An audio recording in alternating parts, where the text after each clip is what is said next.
Hello and welcome to a review, or rather a discussion, of LEGO Duplo's Castle subtheme.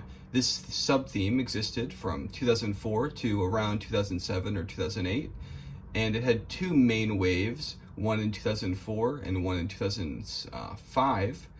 And I find it really interesting because LEGO Duplo Castle is a paradox of both the design of LEGO Castle and the design of LEGO Duplo in itself. And because of that, I just had to get my hands on it because it's just so weird. Just so weird. So this set is mostly comprised of the biggest set from 2004. I forget exactly what it's called. Here's the manual. It's all tattered up. Yeah, this has seen better days. Yeah, this set is huge. It has, I think, around 200 pieces, which makes it one of the largest Duplo sets ever created, even including ones that are purely like, even including sets that are educational only. It's still one of the largest ones. As you can see here, these were the 4 sets of 2004. I actually have most of this set as well. I don't have these two though, so yeah. As you can see from this, the idea was you combine all of the little castles, or this isn't really little, but you combine all of the castles into one giant castle. Very similar to, the castle theme from the 80s and Harry Potter. Basically, every single time LEGO tries to do a castle idea like this, I guess this comes with the territory. So, you have that core DNA from LEGO Castle in here. But unlike those themes, these modules, oh my god, what's wrong with me? They're not connected in any way, so they're just kind of floating together, which makes sense because it's Duplo or whatever. You don't want it to be too complicated. But also, it doesn't make sense because for Duplo, this is really, really complicated, or at least I think so. If we go back to this manual, you'll see, while most Duplo sets say they're for 1-year-olds or like 2-year-olds, this one says 3 to 6. Which is kind of telling because even the designers know that this is pretty elaborate for Duplo, a theme that's supposed to be about, super rudimentary stuff and, no detail, the simplest pieces. And of course, these are still simple pieces, but like vibrant colors because they're baby toys. They're meant to be for like babies. This set in particular is maybe not the only set to use dark gray in Duplo, but this is definitely the first Duplo set ever to use dark gray, because there was never a use of the original dark gray color in Duplo, or I'm pretty sure, maybe I'm wrong about that. But the fact that like this entire thing is made out of dark gray, dark tan, black, reddish brown will be adopted into like later sets, I'm sure. But this is like the most anti-Duplo color scheme ever. It's just so weirdly aggressive, which, of course, like, it kind of reads like a lot of standard boy toys do, like rescue heroes, like the kind of stuff you'd find at like a dentist or whatever, with like the weird proportions and the, the angry expressions and all that. But it's not very LEGO. I don't know. It feels very, I don't know. I guess it is very LEGO in a way, because another point is that this kind of feels like it comes from the same cloth. It's like the sort of edgy, Bionicle-inspired themes of like the mid-2000s era. And what I mean by this is it kind of reminds me of Vikings, Dino Attack. There's some other ones, not Knight's Kingdom 2. There's another one. You got Exoforce, just like very deep, like weirdly aggressive, trying to be mature. Has a lot of like darkness and this like very rudimentary CGI imagery. And even though this is Duplo, you can very much see these dark shadows everywhere and like very computerized, just kind of definitely ugly looking, but there's a charm to it. And this kind of style is just so weird to see in Duplo. I keep saying that because that's the truth, because it's just so antithetical to how Duplo is normally designed before and after this. LEGO Duplo Castle wasn't the only theme of Legos to get a Duplo makeover, because there was 1 or 2 Duplo Western sets. There's 4+, not exactly Duplo, but there's 4+ pirate sets. So this isn't the first time they've tried, or even the last time they tried, to make like a baby-fied version of one of their classic themes. But this one is the one that feels most dedicated. It's not just one-off set. This is a line that had multiple waves. And, okay, so this set is big, right? But the biggest Duplo set ever is the Black Castle, which is a over 300-piece Duplo castle that is fully enclosed, all in black. And it's just insane that, like, who is that for? Who is any of this for? Like, so, like, I don't know. I guess it's for the dentist, or like for like a preschool. Because I can't really imagine one kid like getting, you know, like a really expensive Duplo set, because by the time they have that sort of autonomy to like choose what they want, they probably want like an actual Lego set, or, you know, not actual, it's in this has no value, but like, you know what I mean, like kids don't want Duplo toys. Yeah.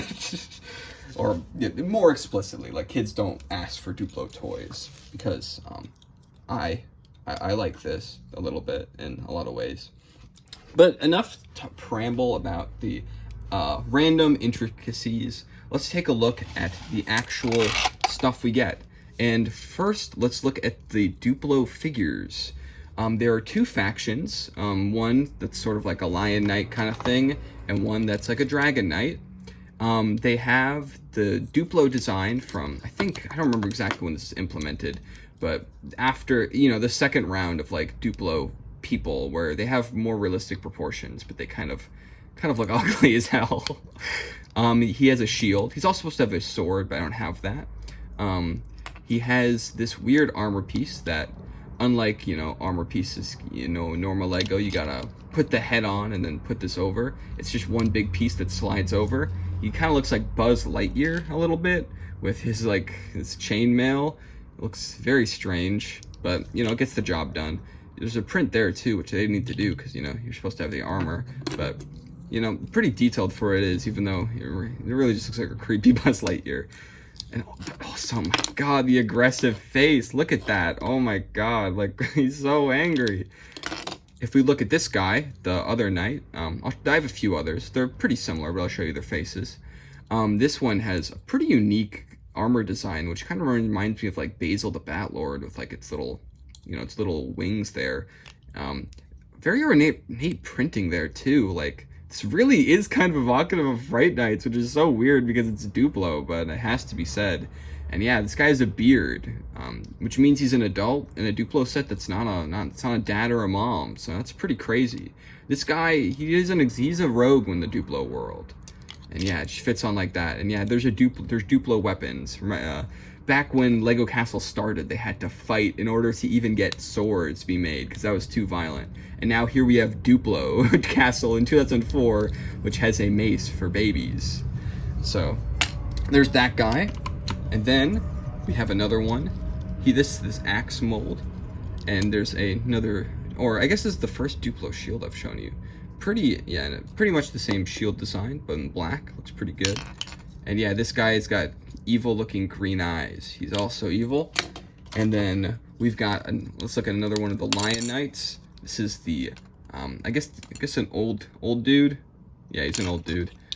Same armor. You know, the good knights kind of have a genericism to them, of course. And this guy is just a repeat of the Screaming Beard dude. Now, as you can see here, these minifigures, or Duplo figures, or whatever, weren't the only sort of characters included in this set, or in the Duplo Castle line, because this is actually from the other Duplo set. There's this horse, which is just completely decked out in armor. Now, the hilarious thing is, I don't know if this piece was only in the Duplo sets, but if you take off the head armor, it just looks like a normal derpy Duplo horse. You know, it can put his head up and down, but there's also this unique armor piece that just slides on. It's very weird, but it works quite well. It fits into place perfectly and everything. And of course, you can sit down a Duplo figure on there, and it works just as advertised. And yeah, this is a Duplo Knight, a fully decked out Duplo Knight with everything he needs. Everything. He has fun. He has so much fun. He has so much fun. Yeah, there's the Duplo guy. Might as well take a look at this now. In the drawbridge set, it comes with a dragon. So here is the dragon, and it has a fire, and it has wings, and this thing is just super big and elaborate. It's a giant piece of plastic. It kind of comes from the same breed of thinking as the dinosaurs from Dino Attack, where it just is completely like, you know, it's in a pretty different style than the blockiness of Lego. It looks so, you know, it's so round and smooth because it's Duplo, but also it has these aggressive eyes. The fire is just a piece that sticks on like that. A lot different than the original Lego Dragon that, you know, has like a, you know, has a more subtle implementation, but I kind of like this because the stud can be used for anything. So yeah, he can eat Duplo people like that pretty easily. He's really good at eating them. He also has a saddle on his back. So yeah, he's also armed. And there's a ball joint on this wing that's made of rubber. That's the only part of him that has any articulation though, besides his head, which can go up and down like that. But yeah, that's the dragon. I can't even imagine how expensive this thing was to produce for Lego standards. Probably one of the most I mean, it's like almost like as weird as the egg from Galador in terms of just excessive design. Okay, another thing that was included in the Duplo set, like the larger one, is this catapult. I do have the ball that goes to this catapult, but I think I left it at home, or, you know, not in my apartment, so I don't have it, but thankfully, it's just about as good as launching Duplo figures, so that's wonderful. I'm sure that was intentional, but it adds a sort of level of bombastic play to this, very rough and tumble. And this thing is just, you know, very large, weirdly intricate with all this silver printing, you know. It's aged pretty well, so I don't know if reddish orange has the same problem in Duplo as it does in System, because these pieces don't seem brittle to me. I almost thought they were an original brown for a minute there, or maybe they are. I don't even know. It's very hard. It's kind of hard to tell because it's so outside of what I expect to see with Lego bricks. So yeah, a bit of a question mark on that, because I always thought a reddish brown was introduced in 2005, but this is a 2004 set, so what do I know? I don't know. Hey, let's look at the castle, and let's look at each part separately. First, we've got this thing. Sorry, I'm gonna turn off this light back here because it's very orange. Yeah, this is the first part of the castle. It has a drawbridge that goes up and down using these ribbed pieces. There's some more of these fire pieces. These are actually kind of rubbery, interestingly enough. If you look at the side, pretty simple execution. A lot of stacking in that classic Duplo way. But we have a strange mechanism at the top. First, there's this piece that's printed, you know, with the Lion Knights, whatever they're called. And there is this turntable that you just twist, and it drops a block on whoever. This whole mechanism is interesting because it uses this piece that I've actually seen before in the other Duplo video. I guess this is a Duplo piece that was around for a bit, but in the other set I saw, it was used to hold clothing, but in this one, it's used to kind of hold this rotating mechanism and give it enough leeway to spin around. So that's interesting. Again, a feature that's kind of similar to Fright Nights. Maybe this set is like, I don't know, lots of similarities there. Or maybe that's just, I only think that because that's the only big castle I've ever had. But it's just kind of funny to see the similarities. Here we have another anomaly, which is this tower. The thing that's weird about it is that, you know, Duplo is made of a lot of big bricks, but never before have I seen a Duplo panel like this that is literally just a wall that you staple together like this. You staple it, and it has two modes, because it actually can accommodate going long or being a corner piece, which is pretty cool. And also it fits a door in there. One of them extremely specialized. You could, I don't even think the best Machus could get away with using this in a different context, but it works. And here we have another piece that we will see a lot, the Duplo trapdoor. Now this one has a little stopper to keep it from falling down, but very easily with a push, you can make it release, and whoever is inside of it can be sent to the Shadow Realm or whatever. Putting this back together quickly. There's two trapdoors. There's quite a bit of them, and I guess I should have mentioned this before, but there's this piece, these two pieces that I assume were developed for Duplo Castle that kind of make the sort of the upward parts of the structure. I don't know exactly what to call it. You know, the castle, the crown-looking thingies in the castle. And there's one that's like the one that kind of extends out, and another one that has the guardrail. And you also have this printed, another printed piece, this printed lion piece. And the opacity isn't too great on this one, but what do you expect? It's Duplo.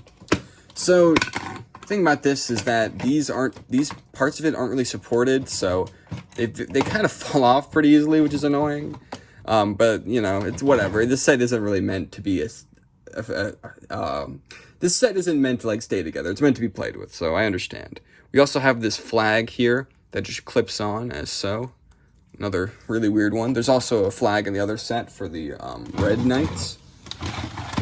And finally, we have the biggest of the structures, which is pretty substantial. I can't even see the whole thing because it's so large. It has another one of those panel things, a table piece, which goes on the inside, the only interior detail. Another one of those large panel pieces for the second floor. And it has this ladder, which I'm sure was lifted from fire engines or something. It works well enough. It's to kind of help with the play, so your Duplo figure can go up there. And yeah, at the top, it's just more of the same, more of these pillar pieces and another flag. And that's pretty much all there is to say about the actual design of the castle. I'm going to briefly show what I have of the other castle, because yes, I have, the other set too. Basically the same thing, but with a few recolors. The door is in black. We've got a different print, and you can see here the trapdoor piece is done in black. I also have some parts of the drawbridge itself, but not all of it, so I couldn't really keep it together. It recolors the sort of the spindly wheel, not wheel, but the spinning piece, the rotating piece, whatever, in red. And we've got these pieces in brown. And we've got this plate in brown. I don't know, I'm pretty sure this came from, because it was from the same lot, and it was the only piece that I don't think went to either of them, so I'm not really sure what that does, but there it is. And yes, that is it. That is all there is to say. Maybe not all there is to say, but that's what I'm going to say about LEGO Duplo Castle. It's really, really weird. Building it was a strange experience. The instructions actually have a lot of extra details, including alternate builds. Because these Duplo sets are very basic. You can just put them together into infinite ways. Like, look at that. It's a more traditional castle you got going on. Unfortunately, I also couldn't build that one because, the water plate.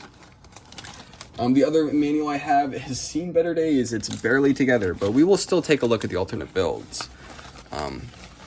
Instructions from this time were the printings, the digital copies that exist are so bad. It's really hard to actually see what's going on in them. So it's kind of a blessing in disguise to have this tattered up, gross looking instructions. There you see the play features in action, all the knights. Oh my god, I almost forgot the treasure. Yeah, what castle would there be without treasure? The last weird piece, I guess, to look at. I'm going to look at the rest of the manual. Sorry, I just got distracted. Is this thing, this treasure piece, it's very tall because the treasure is one single piece that goes in it basically perfectly. As you can see, there's some stress marks there from the chest. But yeah, this piece just goes on a brick like that because it has this weird plus sign that lets it go into studs. Super, super weird.